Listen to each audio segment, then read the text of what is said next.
gutxira. Gamerauntziak Euskal Bideojoko zaleen elkarteak naiz irratiarentzat egindako irratsaioa. Eroso jarri, hartu agintea eta prestatu abiatzeko.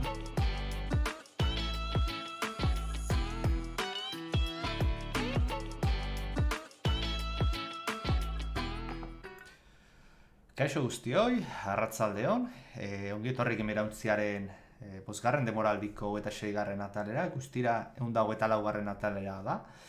Eta bueno, astero bezala astelenero Gamerauntziaren Twitch kanalean grabatzen dugu irratsaioa, arratzaldeko 5:00. Eta ero horren ostean, aste hartaetan gaueko 12:00 aurrera entzun gaitzazkezue naiz irratian. Beti izaten dugun bezala, baita ere beste plataforma hainbatetan aurkitu gaitzazkezue, adibidez iVoox, Peertube, YouTube, Spotify eta beste hainbat. Eta gero bestalde, Gamerauntziak komunitateren berri izateko, beti daukazute gure web orrialdea, gamerauntzia.eus. Eta baita ere, komunikazio zuzeneko bat izaten nahi bazute, Telegram taldean, Telegramen Gamerauntzia bilatzailean begiratu, eta agertuko da kanala, eta aurkitu gaituzue. Gaur ere zoritxarrez, Damian ez dago, ez da albiste txarra ez egotea, baina ez daukagu gurekin. Baina Lander bai, arratsaldeon Lander. Arratsaldeon bai, momentuz bizi bat ere bilibirko gara, batzutan, beste batzutan. Baina, bueno, ez da barazorik, osak eurrera. Ondo. Bueno, Lander, albisteak igual datozena dira, ez badaude hor porai izea batzuk, saga mitiko batzuk, baina esperoz genitun albiste batzuk, edo nik esperoz nuen estilokoak, así que zer utzi zaizu albistekin azten baia? Baina, etxi perfecto, aurrera goaz, eta gero ikusko dugu ja ezusteko hori badauen edo beste gozatxoren bat edo beste. Hori da, aurreak areta. Albistea! Atal honetan, bideojokoen gaurkotasuna birpasatuko dugu. Lehenengo jokoa esan duten bezala, pixkat ni ez ustekoan harrapatu nagunena, ze anuntziatuta zegoen, Silent Hill bat egiten ari ziela, ez nuen espero hain azkarra zango zutenik bereatik informazioa. Pasaden astean Silent Hill Transmission izeneko aurkezpena egin du Konamik, eta bertan Silent Hill F, gaina F minuskulaz, bideojokoa aurkeztu du. Boretan, Silent Hillen betiko mundu belainoz betetako hau, Japoniara eramango du. Ez dakit, orain modan jartzen nahi da jolasak Japonian egitea. Ikusi dugu aste honetan ateratzen den Assassin's Creedera Japoniera doala, Silent Hill ere Japoniera jongo da. Eta, aurkezpen honetan trailer zinematikoa ikusteko aukera izan dugu. Ez dute momentuz erakutsi inolako jokagarritasunik, beraz ez dakigu hirugarren pertsonan, edo lehengo pertsonan, edo bizualki nolakoa izango da. Baina pixkat kontekstuan jartzeko balio izan digu trailer honek. Silent Hillen esan duten bezala ez da kokatzen, ze Japoniara doala esan baitet. Eta 1960 urteko Ebizugaoka iria ezagutuko dugu bertan. Eta gero bertan, Japonian bakizute prefekturazka zeiten diala, zatitzen dela lurraldea, hango Kanayama iria oinarrituko da. Protagonistan izena jakin dugu, Inako Shimizu, neska neko gazte baten du irudietatik izango dela protagonista. Eta bere ematen dunez, pixkat itxura dauka, bere jaioterrira itzuliko dela, egin batean, eta bertan izango ditula hainbat amaizgaizto eta Silent Hill bat oinarritzen den betiko ambientazio horretan, ez?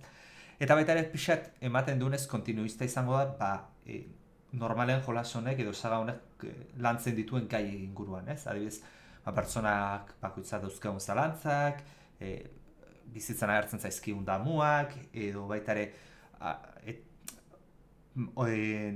pasauan hartu ditugun erabakiak, izan dituzten ondorea, guzti horiekin kontrajarriko duela protagonista. Piskat jolasak, nahi behintzat, Lander ez dakit, baina nahi jolasan trailerra ikusita Silent Hill ez dit batereko horarazi, burura.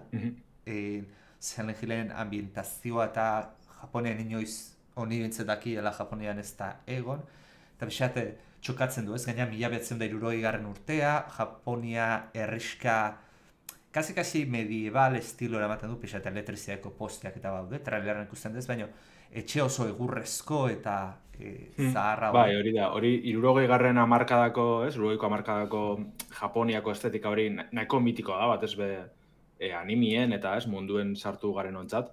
Baina giza da bihurrizko jokuetan ez dala, bueno, gero ez da gehiago hartzen doa, baina ez dala askotan agertu, eta gitxi hau Silent Hill baten, ez? Yeah. Baina artein beti, edo ize beti, estatu batuetan girotu izan da, ganera oso girotze esango dugu, ez? Bihurrizko filmien nahiko tipikoa, ba, Stephen King eta alako, ez? Egilena izan leikena. Eta, karo, esan dugu moduen gai batzuk edo ohiko gaizek jarraitzen dabe, belainoan kontuen jarraitzen dugu, ez? Baina beste dana, aparte doa. Eta hor trailerrien ikusten izan dalako onjo batzun edo parasito batzun moduko, ez? Bai. Madrid kasinoa edo dauela, ez dakik gozo ondo nundi joko dauen horrek. Hore, normalean erdoila izan bada, Ameriketako mapetan, hemen gehiago ematen du galako landare edo ondio moduko batzuk hartzen dutela. Baina, boro The Last of Us estilora, ez?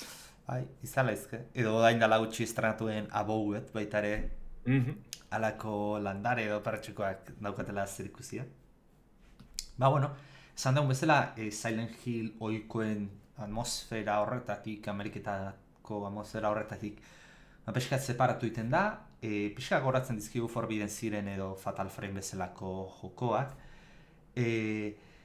eta bertan pixkat lotzen dutelako Japoniako herriska txiki hauek, hiri handietatik kanpora daudenak, eta gero baitari mitologiari lotuta, ez? Hor ikusten dugu momentu batzutan irudietan neskalako Japoniako santutegi batean bezala dagoela, eta bertako erlijio eta mitologiari lotuta hon daitezkeen figurak agertzen dira, beraz, ematen du gai horire landuko dutela.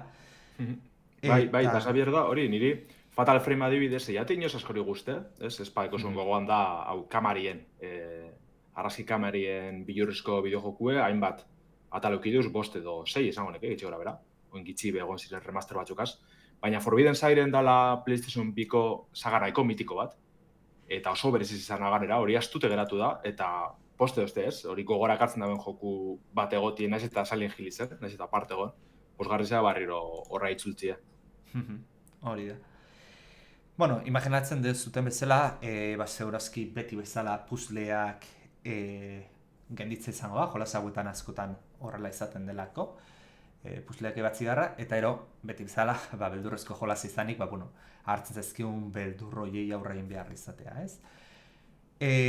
Atzean Neobards Entertainment, estudio taiwandarra dago, baitara Ryukishi 07 ere, Igurashi no Naku Koro ni, jolas hauen etzat ezateko zaila dira. Nik ez dut ezagutzen, hori da, esan tituloak eta gero. Umineko no Naku Koro novela bizuala arrakastatzaien egilea dago, beraz, norbait mundu edo historioa beldurrezko hauetan badaukana base bat, oinarri bat esan dezakeguna. Bai, nik nazan ezagutzen, novela bizual honek Silent Hill F entzun artien, eta atxien hor dauen. Baina, forotan eta jenti pila postu da, jakitzerakoan Ryukishi 07 dauela atxien. Antzaren ez oso gidoilari hona dela, bilurreko jokuen arloan, eta guztu alako Silent Hill baterako baskotza perfecto omen da. Osakei, hasi ikusten dugu berezketik.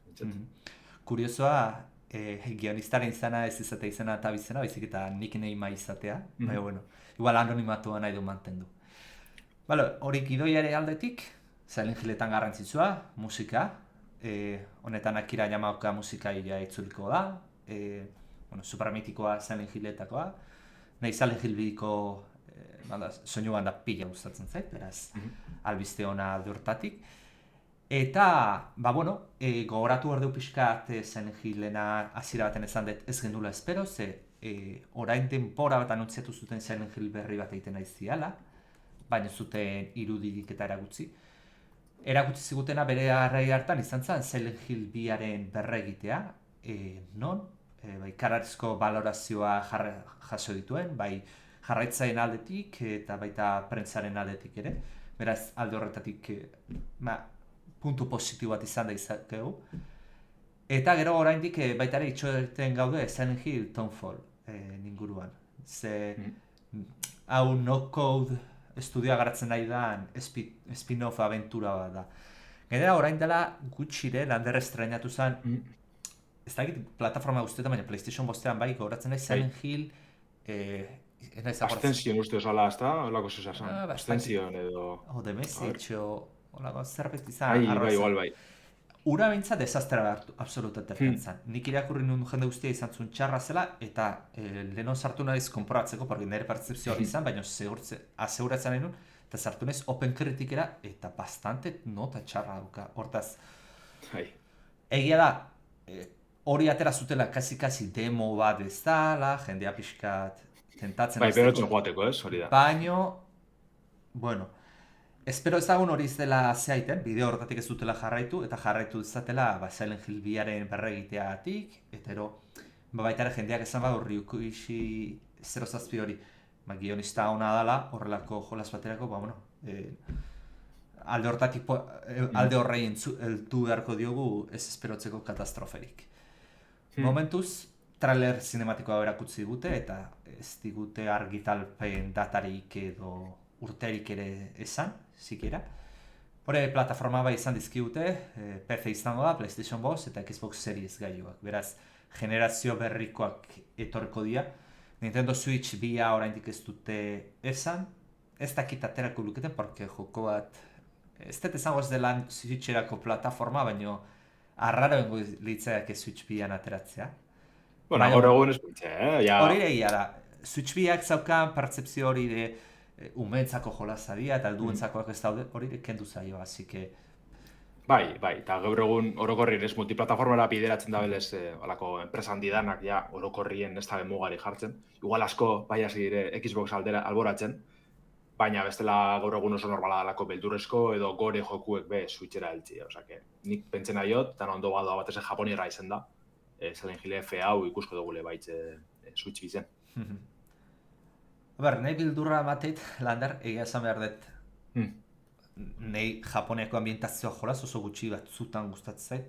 Silent Hill batean ez ditazko enkajatzen hasiera batean.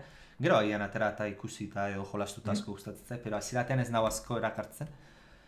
Egira Akira Yamaoka gotea, puntu positiboa dela, Silent Hillen musikak asko akompainatzen dugun gauza bat, irutzen zait ambientazioan sartzen.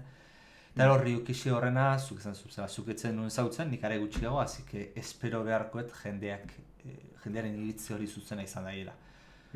Baina, horre baino beldur gehiena amateitena, eta leherretik baino gehiago da, Konamiren azken urteetako evoluzioa, evoluzioa baino involuzioa esan beharko deu, ze Pro Evolution Soccer pikutara bidali du, Metal Gear Solid pikutara bidali du praktikamente, horren berregite ateratu behar dute, eta bai, Silent Hill pila bezala kriston itxura dauka, eta horra arrazoen dauka, baina ja egindako jolas bada, eta da remasterra itea. Ez dezu gauza handik inventatu herrik, zela mete grafikoki, eta igual mekanimokoki pixka gaur eguneko standarretara gertuatu, horrek ere bere lana daukala, baina ez dezu zera berririk inventatu behar. Eta Konami irutzen zait, sartu dela limbo batean, non bizi den, 2 edo 3 edo 4, Gloria edo saga superfamosa euskatenatik, eta horien izenetik bizi da. Eta, gero patxinkoak ez ditut aipatuko, pero hortik baina hori za bideojokuen kasua.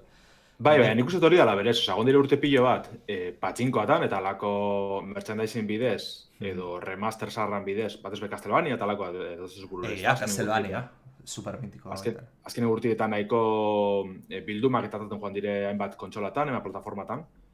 Eta egize da, limbo baten egon dela, Konami hilde egon dela, baina azken urtietan bai ikusi dugu hori, ezta? Purka-purke berpisten joan dela, eta orokorrien, naiz eta aipatu esun Silent Hill hori, lagoratzen zela, etxetan transmision edo, transmision aurkezpena, de message edo hori oso txarto urtezan, baina orokorrien beste jokuekaz. Ja ikusitzen, bideratzen da bezala modu batera, eta zikera baten naiz eta bihurreuki gendun, ostras, igual, petxetan dozule, ez? Igual ez teki horren itxura txarra eta nekondo urtetan da biz. Pentsen nahi jot, Silent Hill F honegaz, pentseta aurkezpena oso ona izen da, kriston itxuridiko jokuek. Ganorazko oso zerrengo da, bela, ganera, azkenen urtetan, Konamik bere garatzaile gehienak eta estudio gehienak galdu indeuz, barneko estudio gehienak esan nahi jot. Eta orduen, lan honek, lan barri honek, beste kanpoko estudizio batxuri eskantzen da biltziz, ez? Silent Hill 2 adibidez Bluebird nasan, berez, ez dizela japoniarrak, bez? Eta Neo Barzau Silent Hill F-na Taiwandarra da, osea, oso kuriosoa, ez? Japonian giratutako joku bet, estudio Taiwandar bat eitzen ibiltzia. Baina pentzen aiot, behintzet, Konamik ez tekola bilurrik esateko, jo, bitxu, saga mitiko nahi deko goz, eta joku onak nahi dugu sobrekaz. Orduen, aukera bat dekogu kanpoko estudizioak kontrate, eta zozer desentie bidiratzeko, eta purka-purke berpizten joateko, orduan. Ni betxet nahiko baikor nau, badin jotxot, oza, ulertxo zuri ez erakartxo horren beste Japoniako girotxo bat alako, eta baina hori zerbait ere pertsonala da, osea, ez du jolaz atxarra dela zanen, inolaz ere ez. Oso ona izan daiteke, eta gero igual neure konbentzitu, momentu bat iritsita. Askori pasatzen moduen, askori paseko daki, ez. Baina, etxu Silent Hill azkenien, beti egon da estatu batuetan girotute, da orduan aldaketan dize da. Hori da. Txatean komentatzen dugu eriko zinek PES futboleko jokak intzebena, eta bai. Eta Silent Hillekin honekin presidente aretxarragoa daukau, ze atera zuten alako Silent Hill bat kapituluka zijoana, kapitula estrenatzen zena, ez dakit zan, o jokoa edo seriea, uste zela joko bat del tipo, erabakiak hartu hor dituzu, eta liburu horiek izaten dien bezala, erabakiak hartzazu eta alako tokira juten zela, olako historia bat, jarri zutena zuzenean, eta gainera erabakiak hartzeko orduan edo diruakin edo ordaindu behartzen nula, eta jendeak gehien botatzen zuen, intzuten gauza bat zan, kriminala, nik hori izte, kasi bideo jokoare onartzen, hortaz, olako gauzak ematea jate beldurra. Egia da, Landerk esan duen bezala, Konamik zerbaiten beharra dauka, porque hilda onda itzultzen nahi du, baina niko ez da ezin dula desastre absolutorik egin Silent Hill bat bezalakoakin. Hortaz, itxarapen txiki hori euki ezagun, deke Landerk esan duen bezala, Taiwandar batei, estudio batei eman diote, gidoilari hon batera jarri dute komunitateen arabera, eta ero, Yamaoka amenego da, soinu handa egiten, beraz. Oinarriak ematen du badauzkala zerbait hona egiteko. Baina, inoiz ezin da. Ni behintzat jaipeatuz nahi zingo. Osteagoik, golpea ez dela hartu, eta hartu behar badet, postasuna edo iluzio izan da dira. Baina... Nik hori bai, etxetan Silent Hill bin berregiti ikusten ibile ginen, ez? Lehenko trailerrak ez da, pentsetan, eta komentetan gandun erratzaioan ganera, kiston itxura txarra dekola, ez da ondo urteko, eta azkenien behitxu, orduen, muntxo momentuen hori, ez? Guzti salbatu ez ikusi ez, eta espero dut, hori da, itxaropena baino ez da, soinuko ez dugu ikusi ezer jokuena, gauza, ganorazko gauza bat etxeko preste gongo dezela, eta ikusko dugu lehentzet. Espero ezagun bai, zepena izan letzateke Konami pikutara jutea dauzkan sagak jakin da. Hau da Konamiren albistea. Eta RPG, action RPG batera, ez? Bai, ganera asko espero dudan bat. Ze Moon Studios taldiek No Rest for the Wicked RPG jokuen aurreti asko sarbideo betzen jarraitzen deu. Pasadan hastien Silent Hillen moduen euren aurkezpen txiki bat ukibian. The Bridge deitzen dan eguneratzean dize aurkezteko. Askotariko berrikuntzak eta dukize gaineratuko dotxiez No Rest for the Wickederi apilaren 30. Dinoenez, Moon Studiosekoak, gogoratzen baduzue hori sagako garatzaile dire. No Rest for the Wickeden orain arteko gaurkotxerik handizena izango da, euren arabera.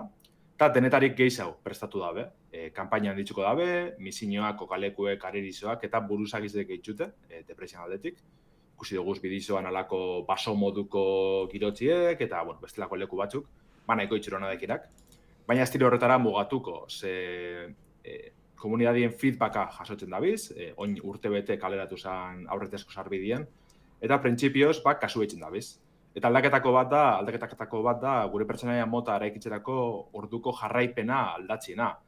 Feedback horreri kasu egin jaramonein antzadanez, sistema simple haue eta divertigarrez haue prestatu dabe, RPG honetan gure build edo pertsonaize sortzen dugun bitxartin, ez?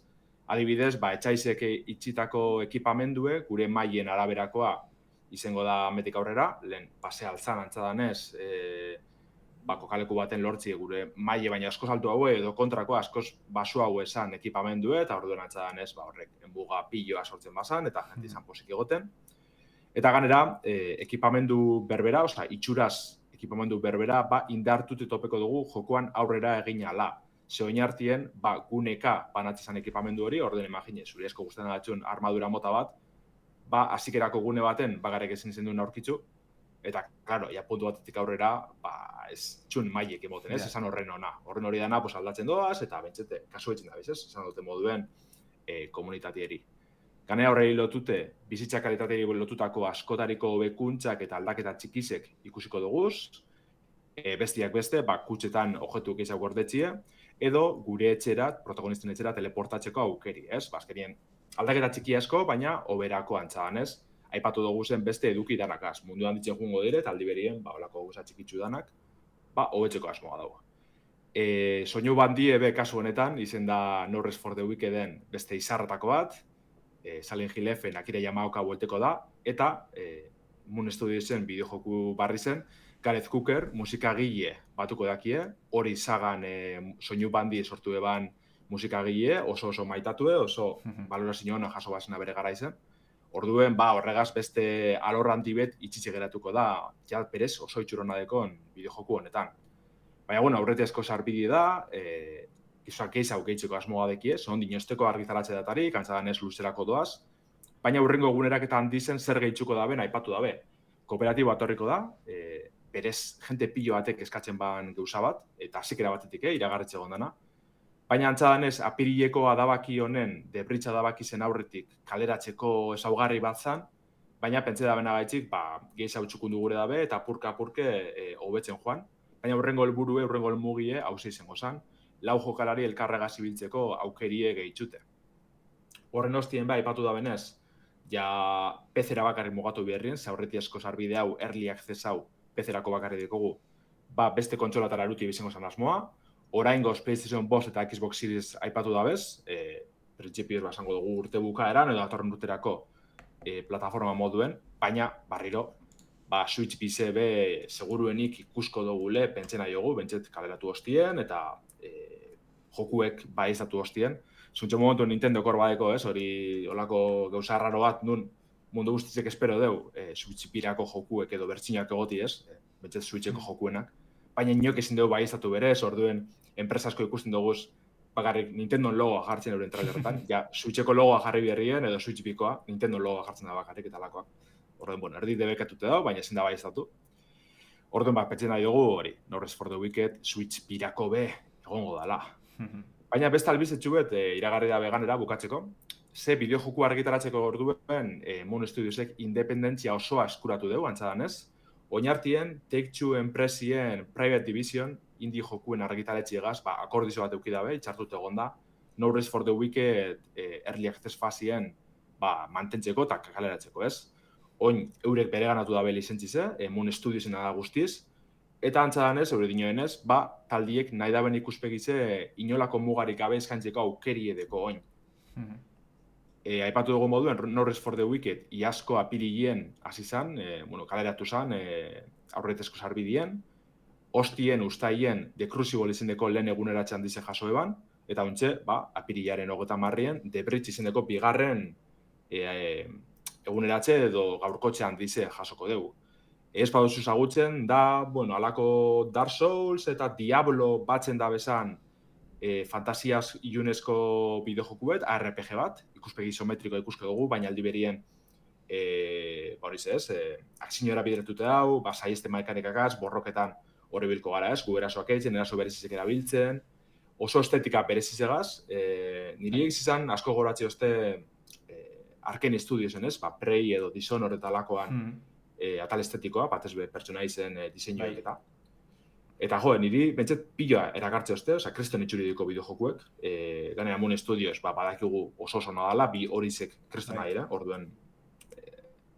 Bai, hor badaukate kreditua eta erakusten dute trailerrean ondo dagoela, beraz, alde hortatik ondo espero dezakegu jolas honetan, No Rest for the Wicked inguruan behintzat, eta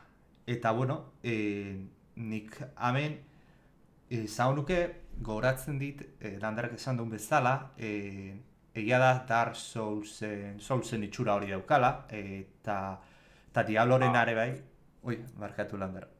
Bai. Ez, zatea nintzen pixat gogoratzen ditela, zuk esan zuzela Dark Souls eta Diablo ere bai, baina igual Diabloti faltarko litzeake jolas haue Diablo eta Path of Exile eta hauk izate dutela normalean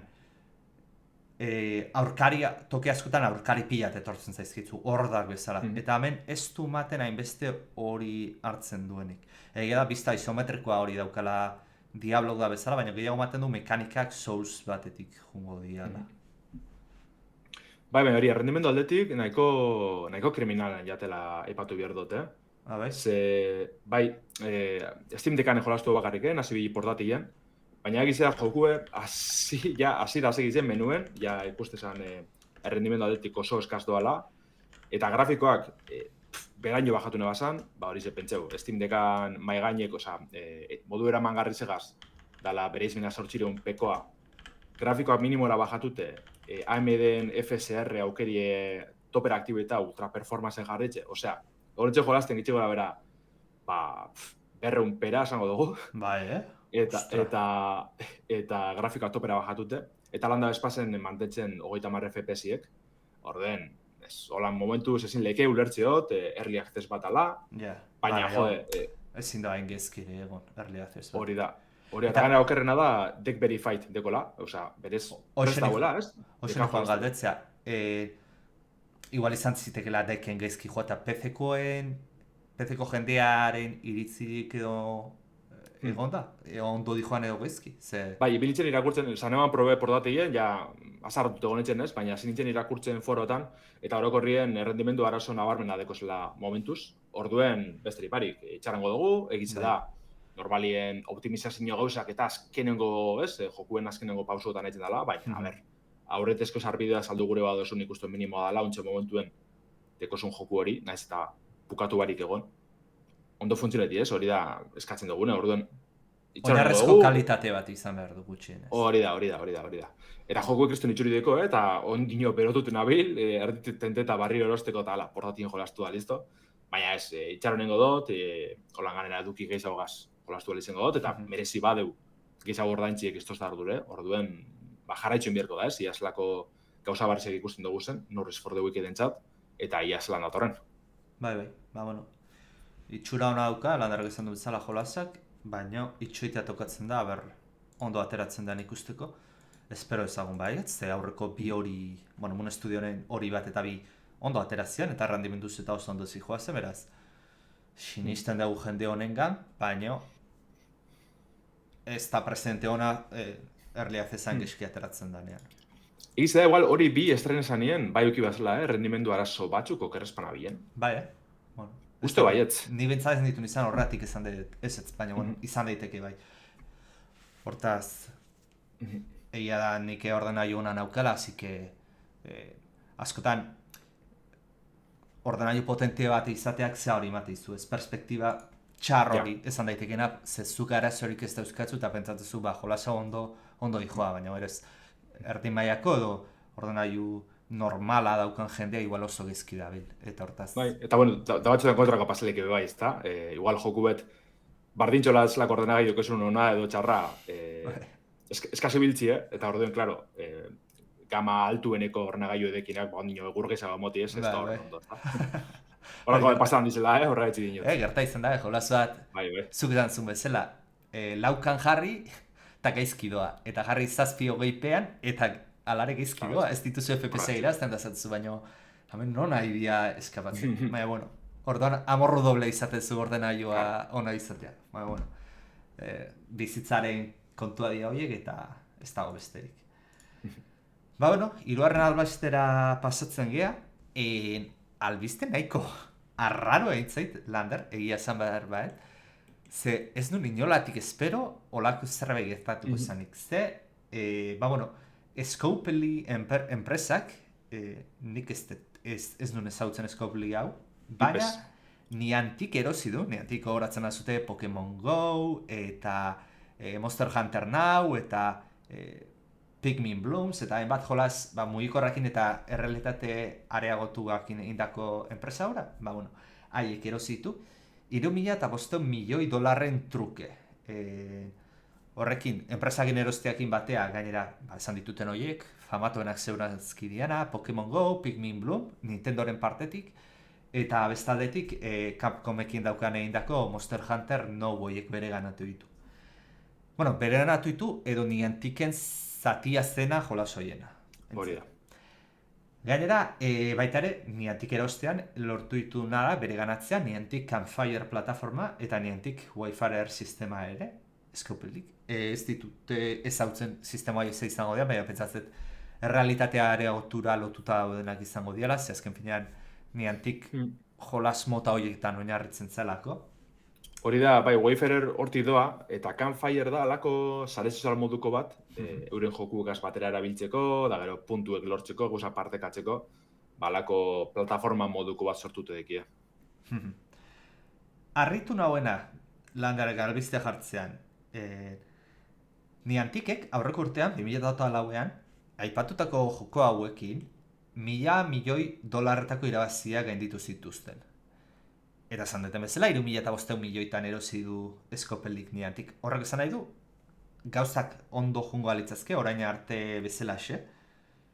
3 urte terdian amortizatuta ukiko luketela erosketa, oso denbora gutxi dala, holako sektore baterako. Hortaz, kuriosoa, desde logo.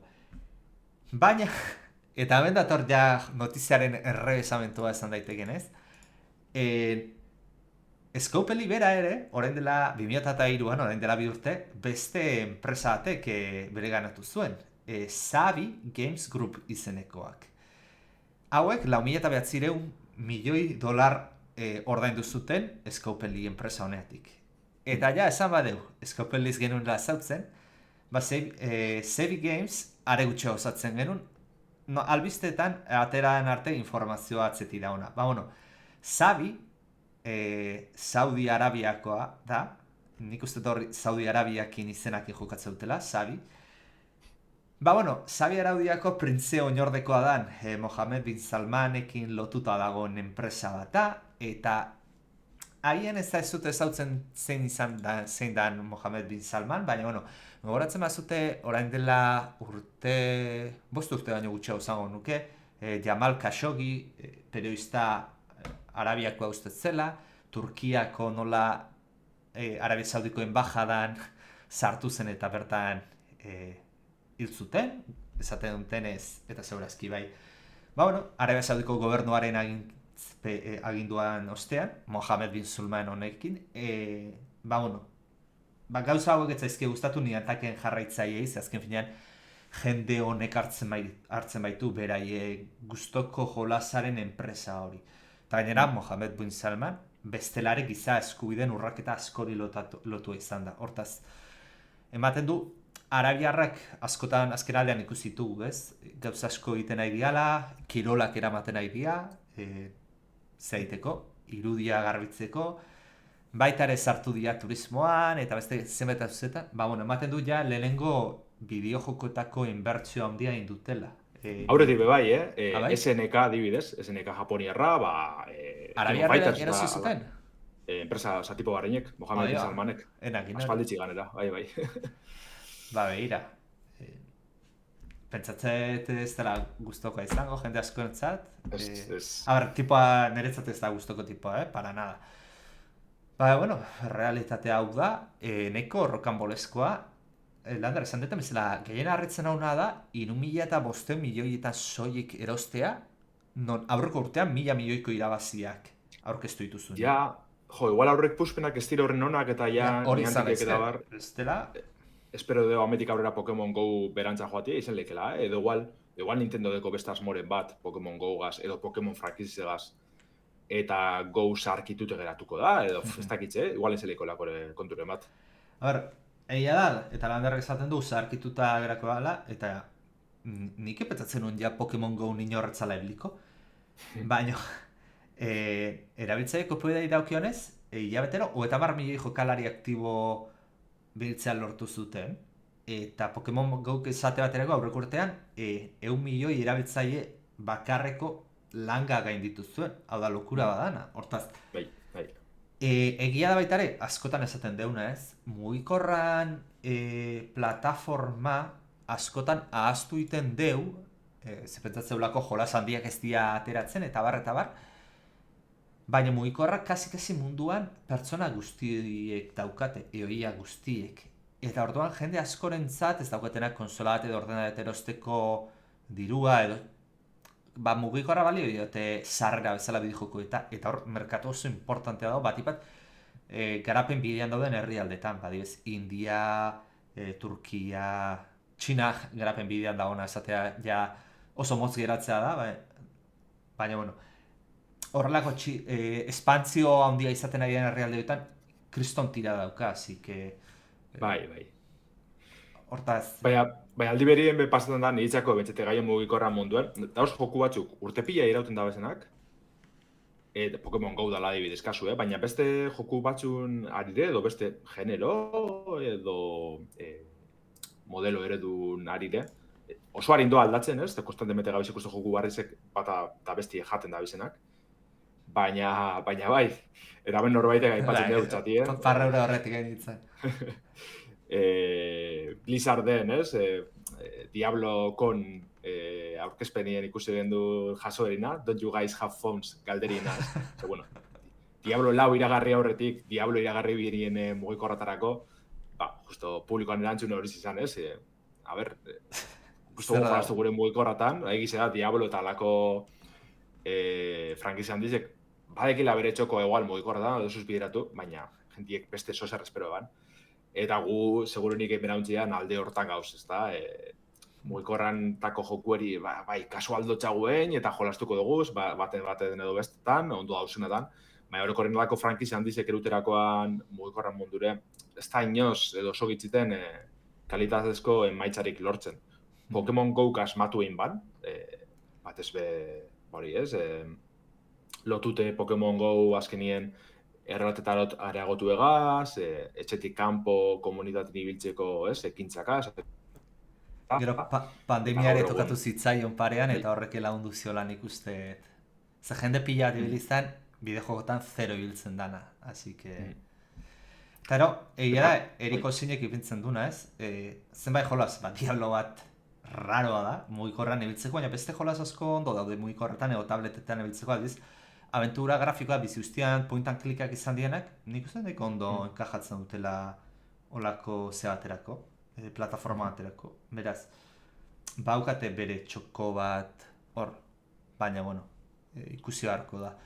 Ez lagunei harriz, a ber, 1.000 milioiko irabzia dauzkan enpresatero zitezunean 3.500 milioiatik, ez zaiten besteko arriskutzua irutzen, baina bideojoko tara jun eta errealitate areagotuko jolasetan oinarritzen duen enpresa bat erostea, jakinik agian errealitate areagatuen jolasak pixkat modati pasatu diala, naiz eta erabiltzei asko ezketen honendik, baina ja boom hori pasadala, ez da ekize puntura arriskutzua. Baina, bueno. Bai, eta arrazkinin olako esumat ikusi dugu zen, ez? Enpresa handi batek erosi beste bat, eta gero dana desagertzi, edo pogat egartzea guti, ez? Ez dakit Pokemon Go kasu, bueno, Niantiken eta Pokemon Go kasu izango dan. Egiz izan, justo, Pokemon Go bai bada oso potenti, baina Pikmin eta Monster Hunterren kasu ez dakit zelan doan, nire akitzetela ez da behorron ondo funtzenetan. Igual untxe Monster Hunter bai azten da, berpizten ze, justo, eureko bi jokuegaz eta azkenengo Wildsegaz kriston arrakasti lortzen dabiz. Wildsen arrerie, Capcomen jokurik arrakastatxuna da, asikera baten betxetez, estrainaldi zen. Eta igual horrek laguntze otxo baitxe Monster Hunter naueri jente gizabera kartzen, baina da horren ingurune aldakorra eta horren gatza jarraitzekoa. Ez dakitze dela ez, azken finen horren beste dirubiztie olako enpresa handi baten egokizean edo ez. Baina, bueno, Saudi Arabiako Prince Oinordekoak badeko diru sobran zautzeko, ardureko txonik. Horrelago 10 eroste gore bauzka, eta gian zeurazki gehiago ere, bai, eraz. Bai. Ba, bueno, hau izan da 3 albiste nagusiak, baina orain albiste txiki batzu dauzkau, beraz, Landar. Bai, eta lehenengoa, benetan txikize eta handize da aldi berien. Ze Warhammer 40.000 Space Marine 3 garatzen da bizela baizatu deu Games Workshop Warhammerren arduradun nagusizek, Javiek. Egiz izan ez dugu inor ezustekoan arrape ez, Space Marine 2 oin gitxi honi jabete batzuk estren izan, eta izugarrizko arrakazti izen da. Apurbet Warhammer munduko bideojokuen esperantza da etxeropen handiz izen da. Egiz edala ez, gen urtitan injarrasko hartu da bela, eta bai Warhammer normalien, bai 40kan titulo oso onak ikusi dugu, baina Space Marine 2 beste maila batera arunde bela esanlik ez, eta jente pilo erakarri dugu. Orduen, ez da be, itxaron gure izen, eta ja hirugarrena iragarri dabe, baina oso modu kutrien esango dugu. Argazki, gif bat da, literalmente. Gif bat, bai. YouTubeen argitaratu dabe, Focus Interactivetik, dala berez argitaletxia, Saber Interactive garatuko du barriro, baina Focusek argitaratuko dugu Games Workshopekin batera. Eta iragarpena izan da alako bideo bat, dala gif bat, 15 segundokoa, eta punto, zer barik. Bera Titus protagonistia ageri da, logo bartzegaz, eta hori izan da iragarpena. Orduan, horregaitxik izagotez, albiste handi, baina txikize. Gero egize da, prentxagoarrien, dirazpentsuk izago egon dizela, baina lan dabe oso guzagitzi, ez? Dinoen ez, Games Workshopetik, argitaratzeko nino Space Marine 2 ikusteko urte asko geratzen dire, eta ondino apenas ez tirazi garapenagaz, suposatzeot gidoize eta storyboard da hor prestetan ibilko dizela, baina beste dana ondino airien dau. Ze, klaro, bigarren jokuek 6 milioi salmenta gainditu du basan, 2005 hasik eran, baina ezke ondino hori garatzen eta hori hobetzen dabiz, bigarren jokureko laster horda modalitatea ikusko dugu, bestelako eguneratze handi zein txikize dabiz gehitzen, eduki kosmetiko gizaugaz, eta arronka desberdiinekaz eta orduen, ni suposatzen hirugarrena hori, hasi dizela minimoa hitzen, ondino ez tekila zer. Orduen bota beste 2 urte, gitxien ez, 3, 4, egongo dizela hau ikusi arte. Osake, albiste honak, baina tranquila hartzekoak. A ber, nik uste damen, albiste honetatik arraroen etzaiten dala, justu ikusirik azken urteetan bideojoku mundua nola dagoen, Space Marine 2, zuk izan zu aktualizazioak kosmetikoak, eta orain Horda Infinituaren modua sartzea dikuzera, baina ez atera izana DLC-erik edo, exitu aukezun joko bat aukezunean, exitu oso handia Warhammer baterako, eta horrei ez ematea kontinuitaterik, baizik eta ja urrengoa anuntziatzea. Ez da, mugimendu arraroa da, ez da izango txarra edo ona den, arraroa, ez gaur egun joko, zerbitzu moduko jokoekin eta ikusita daukagune zertatzen delako. Ikusi harko dugu. Agian itzultzen geha, edo erabaki dute garatzerik garai baten egiten bezala, ez? Jolas bat ateratzen zu, exitu dauka, urrengo edizioa anuntziatzen duzu, eta esfortzu guztiak horren fokatzen dituzu. Ikusten hori dela, gehi eduki kosmetikotara buelteta. Claro, Space Marine big dekona da online funtzionalitate oso potentiek. Joku osoan kooperatiboan jolastu zenke beste bilagunegaz, gero bestelako joku mota batzu dekoz multijokalaria bideratute. Eta orduen hori zen, gure izen da belain, 3. jokue atara, eta hortik barriro beste eduki kosmetiko batzukaz, mikroerosketak bideratu. Eta bitxartien, bigarrenagaz, mikroerosketa horretara mugatu, ez? Badeko zuen ja talde txubet lagunika sortute horretara jolasten, segurunik arrapeta gongo zara eta mikroerosketa horretan diru nahiko txubitxiko dozu. Orden nik uste hori dela apurbet mode negozizo eredue. Bai, izan daiteke bai. Eta Erikek aipatzen dugu, ez? Berak Gears of Warren antxardize hartze dutxola Space Marine 2, eta justo hori da, ez?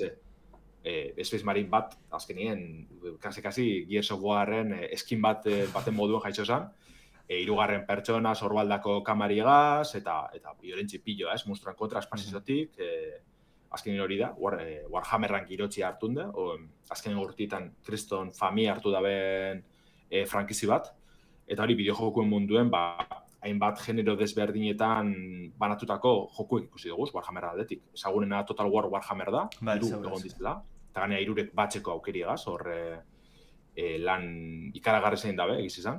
Baina gero deko guz, Vermintide, Mechanicus, Darktide, edo Boltgun Retro Boomer Shooterra, egon dire horre genero desberdinetako jokuek. Eta arreri orokorrien oso naukin dabe, oin urte piloa san egoten apenas Warhammeren jokurik, Dawn of War eta alakoak bai egote ziren, damien bertan egongo basan komentiko basanarek. Baina urte pilo batez, ez dago nolan jokuan dirik, eta oin hasi dire, topera, Games Workshop dabil estudizio pilo bateri emoten lizentzize, joku desberdinek etxeko, eta izugarrezko injarra da bilartzen bideo-joko munduen. Egia baita ere, bideo-jotatik kanpore, alako rol jolasetan da, Warhammerre daukan jende kopurua exageratua dala.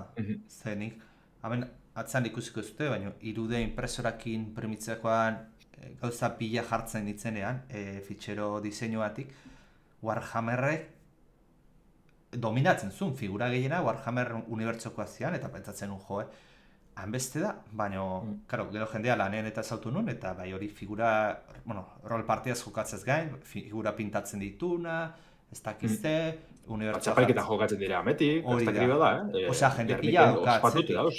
Bai.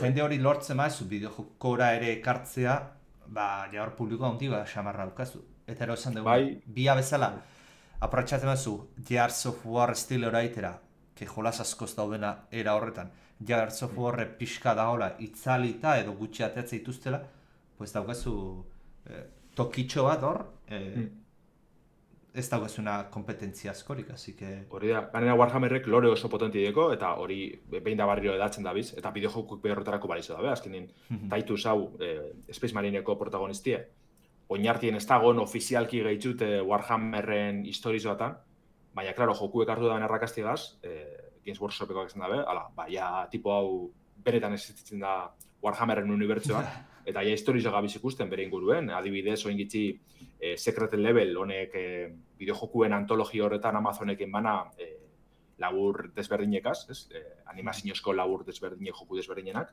hortxe ikusi gendun Titus barriro, alako 15 minutzuko animazio oso txukun baten, justo Secret Leveleko honenetariko dela. Eta hori jaizo da, ze tipo batek oin urte piloa, Astartes proiektu abiatu ban, zirela animaziozko labur oso laburrek, tipo bakar batek einikoak, eta horrek hartu Warhammerreatik ideiarik ez daukat. Zenbait gauza, Space Marine ezageta, ez zaizki gustatzen. Kortor ikusi nun eta espektakularra irutu zitzen. Pelikula eta litzake ikusingo nuken da. Untxe laster hasiko daie tipo horregaz barriro, ofizialki eitzen beste animaziozko serie modukoa, osake hor aukeri ikusi bentsete jarraitzeko. Bai. Animazio hori ikusi nuena YouTubeen, eta zanun baina, hau zer da, hain ondo inda eta hainbeste erakartzen zaitunan, nik Warhammerrain beti hain urruti ukietenetik, eta behira, interesantea. Ni apenas dut ezagutzen, baina justa aipatu duzune gaitzik, horren beste jentea behi sartun da azkenien beti ezagutzen zuen sartun dagoela Warhammerren monduen, eta hortik erakutsi zindozte. Eta justo erik aipatzen dut txatien, Henry Cavill aktorie super Warhammer salia da, eta elkarrezketatan da beti biltzen da horren inguruen turri moten, eta horrek behasko lagundu da bela, zabaltzen Warhammer, oin bera bebiliko da seriz edo pelikula bat, ez dakiz zehazki zer da, baina sartu da proiekturen baten, eta ikusko dugu hortik beste zozer. Jo, lakoa marabillat izan behar da konpaino batentzat, superaktore Hollywoodeko famotua daukazunean, publizitatea debalde egiten, Jo, marketingekoa gero behar dute belarrekin txalo jotzen.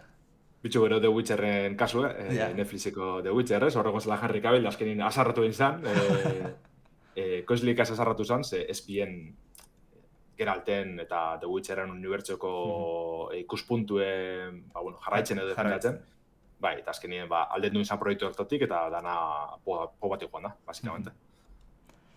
Eta Lander, urrengo albiste txikia, niretza bintzat, pena bada, ze Android badaukateta.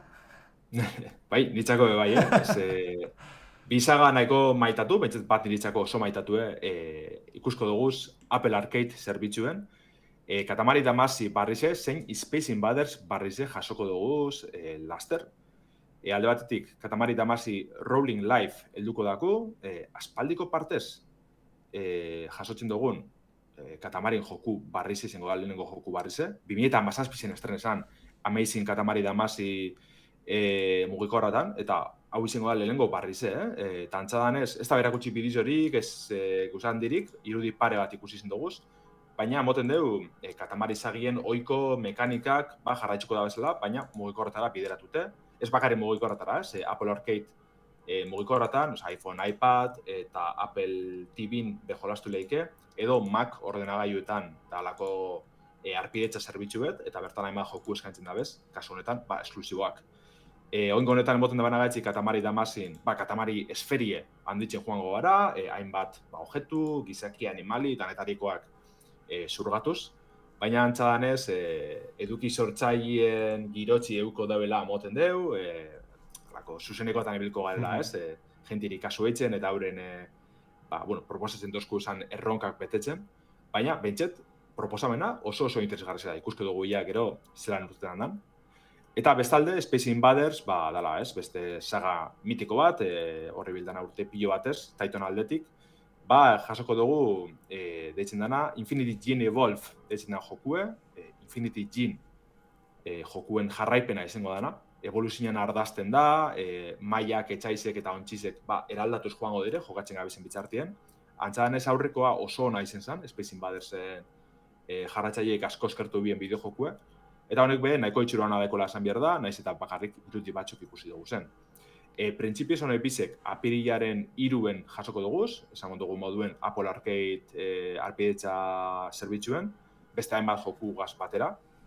Baina, zuk esan duzunez, pena badala, ez dizela alduko beste plataformatara, baina egize da, berez, askotan, Apple Arcadeek erdi finantzitzen da bezala joku honek, baina esklusiuko bukatasun akordio bat eukitzen dabela, denpora baterako. Eta gero ikusten duguzela beste plataforma batzutan, adibidez, datoste Exit the Gungeon, zala Enter the Gungeonen jarraipena, berez Apple Arcadeen egon zan, ez da itxu urte betez, edo 2 urtez, eta gero ja PC-ra eta beste plataforma batzutara aldu zan. Orduen, sorte Apple bategaz, bai Katamari Damacy, bai Space Invaders, beste plataforma batzutan ikusten dugu zen.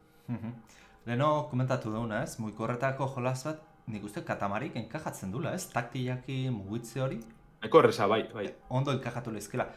Nik gehiago, beste jolas bat aipatzen deuna albistean, landarrek ekimerontzia puntu zen daukenean, da Roller Coaster Tycoon Classic, ze ni Roller Coaster Tycoonen ultrafana izan, ez? Guztietan ibil izan izena, eta hau ez dakit Androideako haure ez dago, ez? Apolera. Esan honek ez, berez hau ez da joku barrez izango, da... betiko roller coasterra. Hori da, egokitut ez, mugiko horretara. Orduen, ia hau sorte apur bategaz, ikusten dugun Androiden, gauza berbera azkenien. Apple, iPhone bat daukazutenak, edo iPad bat, zorioneko zedate, eta Androida daukagunak, errezatu beharko dugu gure ganare etorri zela.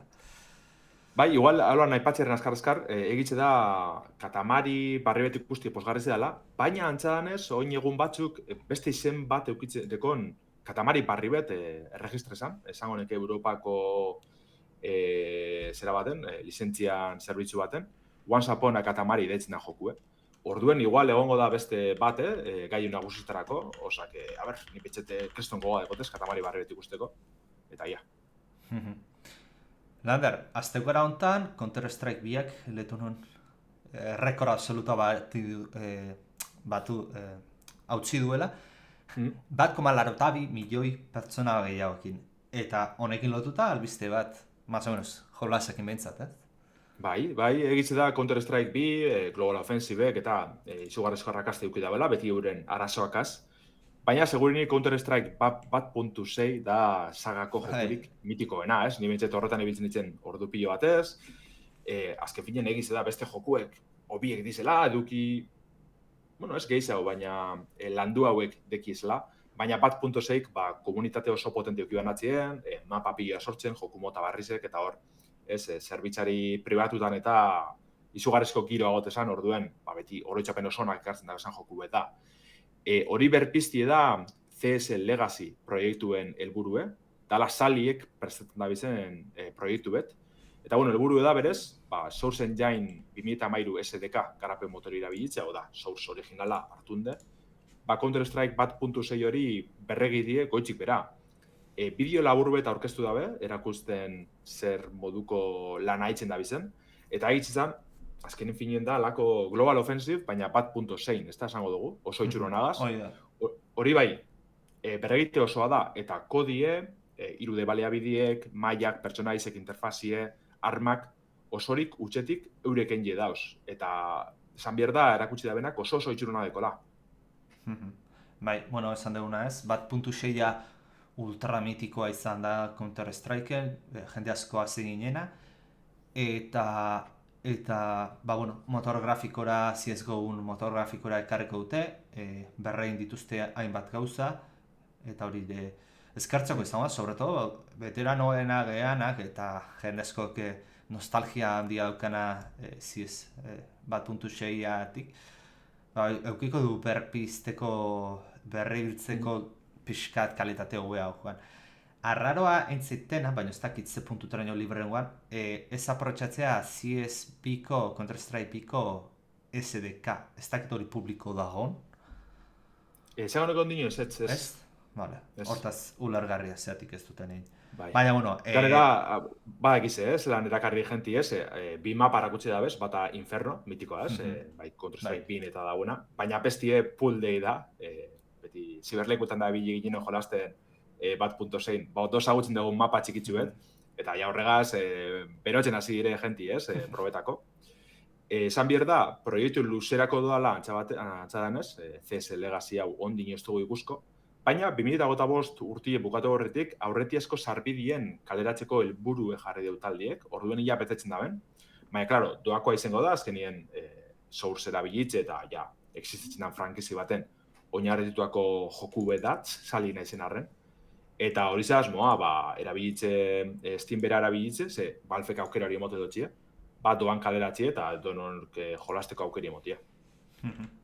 Oira, berpiste ona, klasiko batena, eta eskuragarri izango duna, komunitateak, enbatean komunitateak egin dako, hortaz, albiste pozgarria.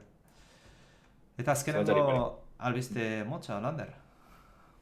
Bai, alde batetik dekogu Elusive plataforma aventurien finantzazio kampaina. Askorak arri dozten joku bat, Txibiek estudizona da, Valentziako estudizio bat, baina hainbat bideojoku, plataforma joku oso txukun kaleratu da bezena, adibidez Summer in Mara edo Mika and the Witches Mountain, direla oso harrera ona aukida bezan alako joku koloretsu eta laizek.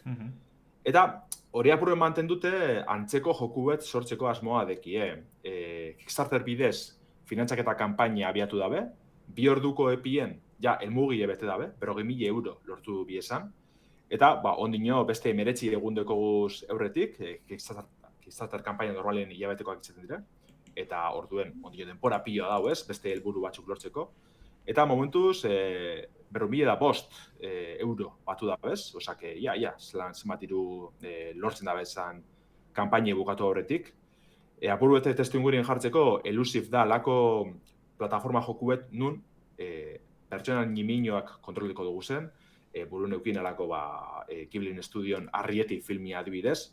Orduen ibiliko gara etxe erraldoietan, etxe normalak, baina guretzako erraldoiek izango dizenak ez, esploratzen, baliabidek biltzen, plataforma erronkak gainditzen, orduen balako, imagine, sukalde baten, horre bilko gara harri zen aurrera tatzera, saltoka, esponjak erabilitz, eta bestelako gauzek, ez? Oso itxurona, oso koloretxue, badeko alako beste puntu, triste edo, ez dakit, nostalgiko modukoa, ez dakit zelan esan zehazki, baina orokorrien oso erakargarri ze, eta, klaro, argita garbi, aurreko jokuek eukidaben arrakastiegaz, Elusive honek zelan ez, hori, aipatu dugun, jente pila dekoatzien ja ekonomikoki laguntzen, eta ia zelan datorren, ze behintzet, luzerako jungo daue bai, 2027 argitaratzeko asmoa dekie, baina suposatzen dugu, Kickstarterra izen da, eskainiko da bela demoren bat edo beste, probetako, eta behintzet, diru jarri daben pak errorerri posikizteko aukerak eskainiko da bezala. Eta ia, printzipioz asmoa izango zen PlayStation, Nintendo eta Xbox kontsoletan kaleratzea, eta zelan ez, PC-erako ikusko genduen Elusive hau. Itxura polita dauka, eta azken aldean modan jartzen nahi da txikia izate horrena, ze Grounded hort dago, The Black Squire, eta beste batzuk ere bat zauden, baina jolas bat... Bai, bitxo, justo, aurreko datorritxe, counterrera buelteta ez, zen modan egote ziren ratz eta lako mapak, justo hori zirela, alako etxietan edo sagun moduen bilakatzi eta bertako hormatetik eta ibiltzie, horrek kriston arrakazte ukitzen ganera. Bai, eta esan dut, alezkenoa albiste txikia zela, baina geizkin egon. Azkenoa, jojoakin letuta daun zerbait, Txikitan nintzen ditzen jojoakin, baina ja aztutan auken. Nipe bai, nazi zen esotro bide inoz, baina atzien beti ukin dugu kontu beda. Eta Pipistrello and the Cursed Jojo, dala Game Boy Advanceko joku sarratan inspireta dauen Jojo-Bania jokuet, maiatzien 28 estreniko dala aipatu dabe garatzaileek, ez? Pocket Trap Studioak. Ezagutzen eman joku berez, Steam Next Fest baten nahiko arrakastatu zen hor ikusten genduen bueltaka jokuri jokatunen artien. Eta gizien askora karri dozten, ze estetika oso potentikiko, oso koloretsue, pixel art oso landuegaz. Eta bertan bilekatuko gara, olako sagu antropomorfiko batzutan, nun, helburu izango da, hiri bateko, ingurune kriminala kontroletie, gure protagonistie mafioso famili bateko kidi da, baina olako jojo magiko moduko bat lortuko deu, bera bere estrebie da, jojo erabiltzen, baina irize bere ganatziri ekingo dutxagu, horreri esker. Game Boy Advanceko estetiki aipatu bot, eta egiz da, The Legend of Zelda batez gogorak hartzen dugu, olako ikuspegi isometrikoaz, mini-skap eta lako jokuetan oinarritxute dauela ikusten da. Baina esan dugu moduen, Jojo-Bania moduen aurkeztu dabe garatzaileek, eta orduen Metroidvania elementu horrek euko deuz. Abilizizek lortzen joango gara, abenturin aurrera inala, mile gela egongo dizela aipatzen dabe, hiri handi baten esploratzeko mile gela ezberdin. Eta gure jojo hori hobetute eta abilizi parezek lortute, beste gela edo toki batzutara heltzeko almena lortuko dugu. Orduen, borrokak agintzen dabez batez be, ze jojoagaz batera dosenak atxarren kontra bilko gara, baina egongo dire ganera puzliek, esplorazioa, sekretuek, humoroz betetako izketaldizek, eta esan dugune pixel art koloretsue benetan oso landue ikustekoa. Eta nahiko itxurona dekona, osake aipatu dugune, Pipistrello and the Cursed Jojo hau maiatzaren 28 esterneko da, printzipioz PlayStation 5, PlayStation 4, Nintendo Switch eta PC-erako. Eta esango neket danatan demoa dauela, probetako aukeri deko zue, osake anime guztetan badetxen ikusten dozuna, animeu. Hori da, beti demoena defendatzen dugu. Aukera hona dela jolas bat probatzeko eta gero sorpresarik ez emateko, sorpresa txikiagoa izan daien, behitzat. Eta ganera, nire ikuspuntu, demoa eskaintzen badotxu, da euren lanien konfidantza hori dekin. Hori da. Ez dekela biurrik. Izelekela kasu demoren bate probetie da, gero, oso eskasi biltzie eta aso pila eukitzie, baina normalien demoa eskaintzen badabe da konfidantzi dekilako. Hori da. Ez dizutela induko jolasa ondo daula, eta ero lehenko unean atera eta rendimentuz desastre di joa, edo bug pila dauzka. Demoa funtzionatzen badu ondo, ja espero ezakezu jolas osoak ondo jokatu beharko luke, ondo funtzionatu beharko lukela, beraz. Alde horretatik arrazoi bai. Konfiantza daukazunean, zure produktuan, aukera hori irekitzen dezula. Eta, listo, Lander, iritsi zaigu ordoaren amaiera, zoritxarrez. Analizi bat Landerrek urrengoan ekarriko dugu, analizi nahiko interesantea. Gainera, seguru nago, Gamerauntziako Telegram taldea azken aldean ikusita jendeari interesatuko zaiona. Eta, hemen uzten deu gaurkoz, Lander, eskerrik asko ekarritugun jolas oso bariatu izan da, tematikatik eta gaurko saioa. Eta, besterik gabe, baitare txateko guztioi eskerrik asko egoteatik, eta beti bezala nostiki. Bai, naiz errateatik entzuten gaita zuen hoi, eta podcast edo beste plataformetan entzuten gaitu zuen guztioi, eta urrengora arte, ale agur. Horiz da, onde bili, urrengora arte.